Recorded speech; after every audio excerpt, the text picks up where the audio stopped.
Hai, berjumpa lagi dengan Ibu Ingat.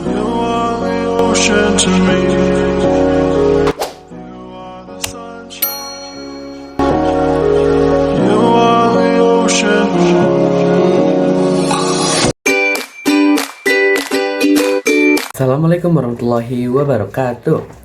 Si Tatang pergi ke kelas. Di kelas ada yang makan kupat. Saya Ayub absen 19 akan presentasi tentang bab 4. Bab 4 memiliki judul pengolahan bahan pangan serealia, umbi, dan kacang-kacangan menjadi makanan dan minuman. Pengertian dari serealia. Serealia adalah jenis tumbuhan golongan tanaman padi-padian atau rumput-rumputan yang disebut Gramineae yang dibudidayakan untuk menghasilkan bulir-bulir berisi biji-bijian sebagai sumber karbo atau pati. Pengertian dari kacang-kacangan. Kacang-kacangan adalah biji berukuran lebih besar dibandingkan serealia yang digunakan untuk bahan pangan manusia dan hewan ternak. Pengertian umbi. Umbi adalah organ tumbuhan yang mengalami perubahan ukuran dan bentuk atau yang bisa disebut sebagai pembengkakan sebagai akibat perubahan fungsinya. Jenis dan manfaat dari serealia, kacang-kacangan, dan umbi. Jenis dan manfaat dari serealia. Beras. Jenis beras ada banyak. Ada beras putih, beras merah, beras hitam, ketan hitam, dan ketan putih. Manfaat dari beras adalah menjadi sumber energi karena mengandung karbohidrat yang kaya akan zat gula atau glukosa. Yang kedua, jagung. Manfaat dari jagung adalah sebagai sumber karbohidrat dan juga dapat digunakan sebagai pakan ternak, diambil minyaknya, dibuat tepung, atau bahkan sebagai bahan baku industri. Yang ketiga, gandum.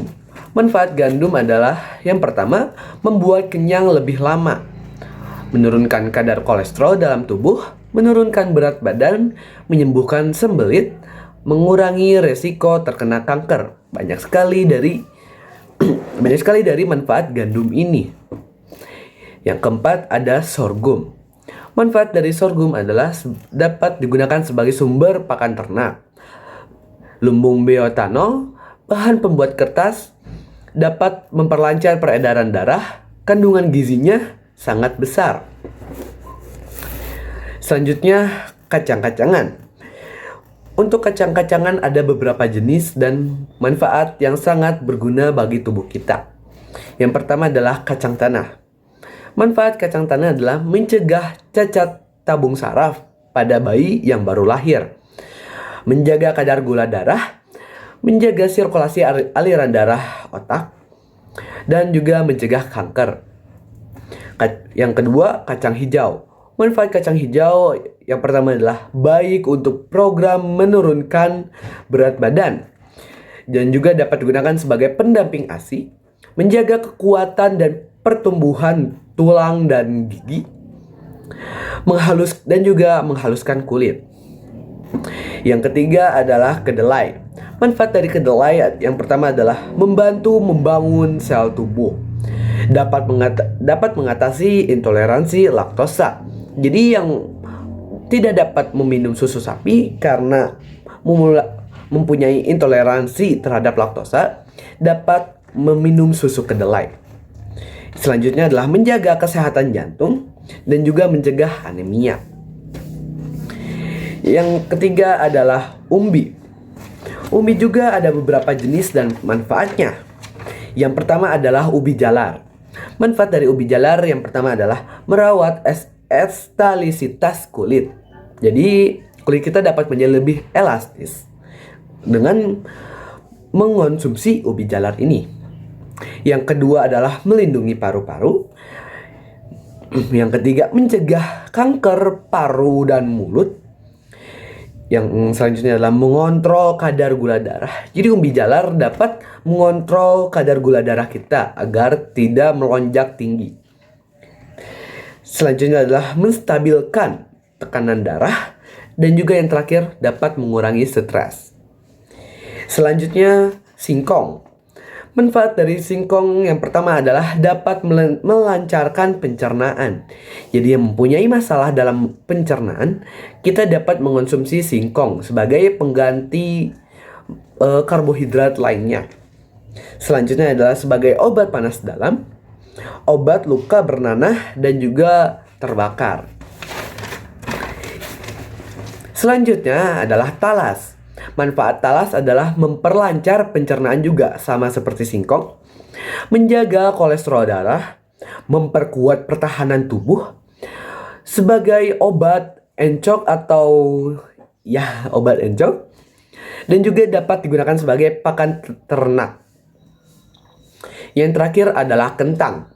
Manfaat kentang yang pertama adalah memelihara kesehatan sistem pencernaan, dapat melawan penyakit jantung dan juga gangguan saraf, dan dapat melawan tumor juga.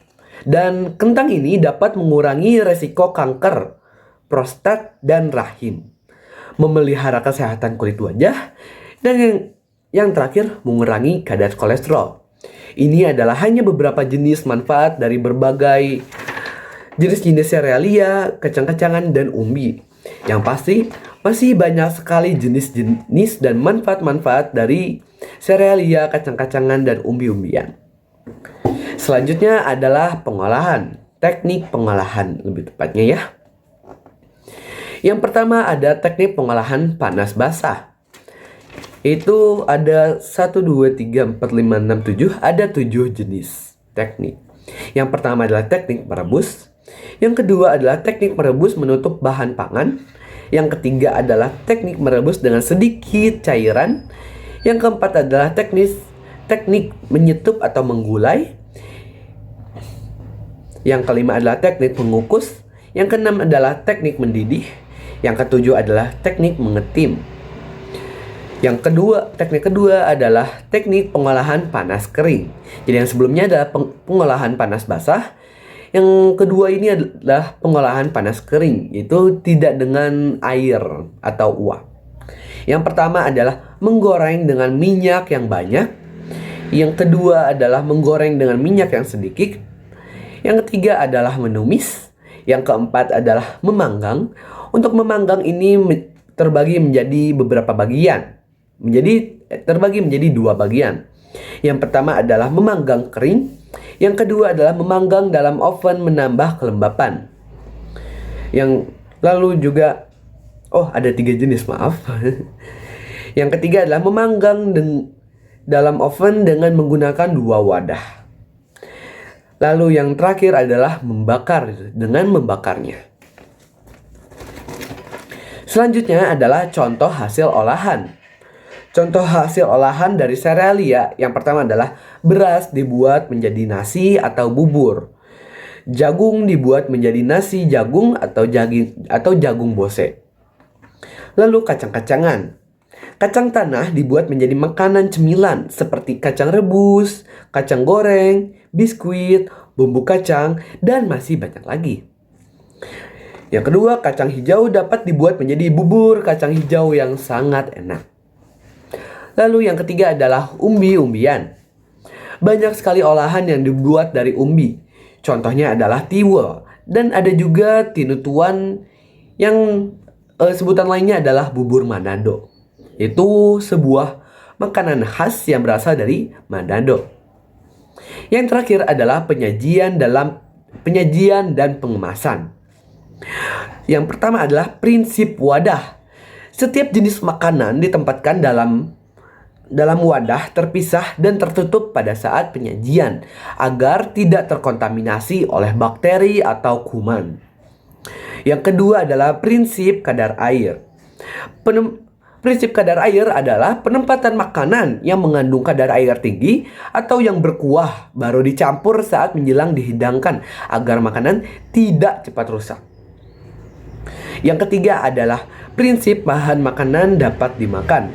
Itu bahan makanan tidak membahayakan kesehatan, yang dimana menggunakan bahan-bahan makanan yang dapat dikonsumsi dan juga yang tidak membahayakan kesehatan, atau bahkan yang bahan makanan yang memiliki nutrisi lebih untuk kesehatan kita. Yang keempat adalah prinsip panas, yaitu setiap hidangan makanan disajikan masih dalam keadaan panas.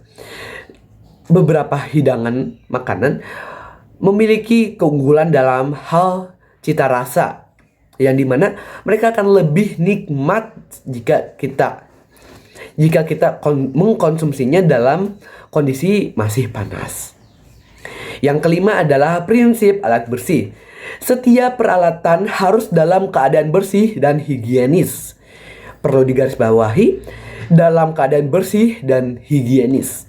Karena jika alat yang kita gunakan untuk menghidangkan makanan atau untuk membuat makanan tersebut dalam keadaan kotor, maka itu dapat berdampak dalam kesehatan kita. Dan bahkan hal terburuk yang dapat terjadi adalah kematian. Yang terakhir adalah prinsip penanganan makanan, yaitu dalam menyajikan makanan hendaknya hindari kontak langsung dengan tangan. Yang dimana dalam menangani makanan kita harus menggunakan alat atau minimal kita menggunakan sarung tangan. Hindari menggunakan tangan langsung. Jangan. Segitu saja presentasi mengenai bab 4 dari saya. Saya pamit undur diri, mohon maaf jika ada kesalahan kata atau mungkin cara omong saya yang sedikit gugup. Terima kasih atas perhatiannya. Wassalamualaikum warahmatullahi wabarakatuh. Selamat sore semuanya. Terima kasih sudah menonton. Saksikan video Bu Inge selanjutnya. Bye.